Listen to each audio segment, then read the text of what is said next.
So my name is Devlin Daley, and I'm one of the co-founders here at Instructure. And thank you, Kate.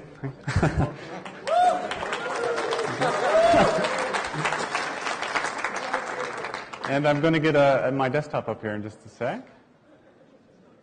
Here we go. All right. Okay, so sorry, it is hard not to call it Canvalytics, but it's not Canvalytics, okay? All right, so I want to talk a little bit about this. I need to do a very slight correction to the Instructure founding mythology, okay? It is true that a lot of people have seen this picture of Brian and I hopping in a Geo Metro and, finding out what we should build before we wrote any code. Okay, the true story is that this was my brother's Geo Metro, and we borrowed it because gas was so expensive when we were starving students, okay? All right? But it was hard. The AC couldn't keep up with the weather, and so it was extremely hot.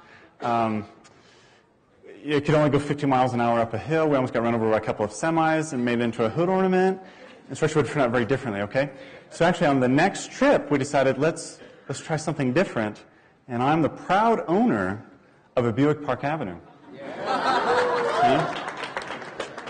All right? The lap of luxury. And we thought, well, it's not going to get as good a gas mileage, but it's going to, it's faster, it's smoother. I can stretch my leg out. I'm kind of a tall guy. The Geo Metro just didn't fit. But between the two trips, I did a little measurement, okay? So if you're curious, in the Metro, where our lives were in danger, we got 36 miles a gallon, okay? Any guesses on the full-size Buick sedan? You want to try? Okay, too many. Okay, the end result was? That's right. Buick was made for the road. Okay. All right.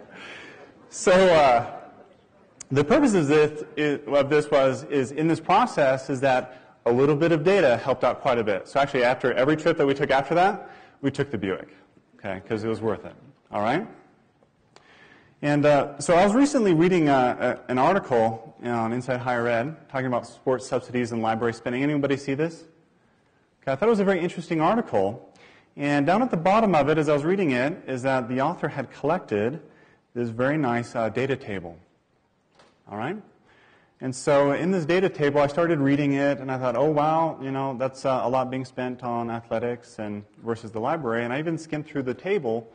So while the data was there, I didn't fully appreciate it, okay?